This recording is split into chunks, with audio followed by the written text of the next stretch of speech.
আসসালামু আলাইকুম আমার প্রিয় বন্ধুরা।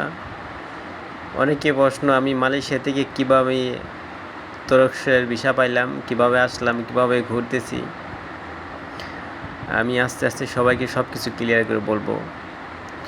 প্রথমত আমার পরিচয় আমি বলি। আমি আসলে কি মালয়েশিয়া একজন স্টুডেন্ট। তো একজন স্টুডেন্টে আসলে আশেপাশে বিভিন্ন দেশে ঘোরাটা একটু সহজ হয় তুলনামূলকভাবে ভিসা পাইতে।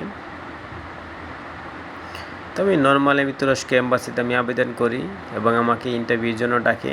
ইন্টারভিউ দিয়ে আমি আসলে ভিসা পাই। ওরা প্রথম তো আমাকে শর্ট টার্ম ভিসা দিয়েছিল, মাত্র 1 মাসের ভিসা দিয়েছিল। আমি যখন আসবো তখন থেকে 10 দিন থাকতে পারবো মাত্র। সেই কারণে হুটহাট চলে আসছি যে তোমার মালয়েশিয়ার ভিসার মেয়াদও কম, এখান থেকে ঘুরে এসে আবার মালয়েশিয়ার ভিসা করতে হবে।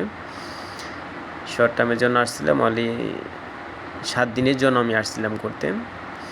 এটা হলো আমি এখন যেটা দেখতে পাচ্ছেন, সেটা হলো ইস্তাম্বুলের, তুর্কির ইস্তাম্বুলের সুলতান আহমেদ স্কোয়ার। এখানে আপনার নামকরা মসজিদগুলোর মধ্যে এখানে ম্যাক্সিমাম মসজিদগুলো এখানে, যেমন বুলো মসজিদ এখানে অবস্থিত। আর ইস্তাম্বুল হলো তুর্কির পুরাতন শহর, আর এখন নতুন রাজধানী হলো আনকারা।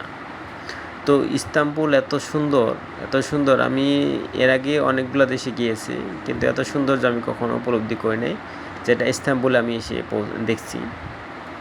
আর যেটা হলো ইস্তাম্বুলে শহরে একটু এক্সপেন্সিভ, কিন্তু এদের খাবারগুলা, লোকাল খাবারগুলা আমার কাছে খুবই ভালো লাগে।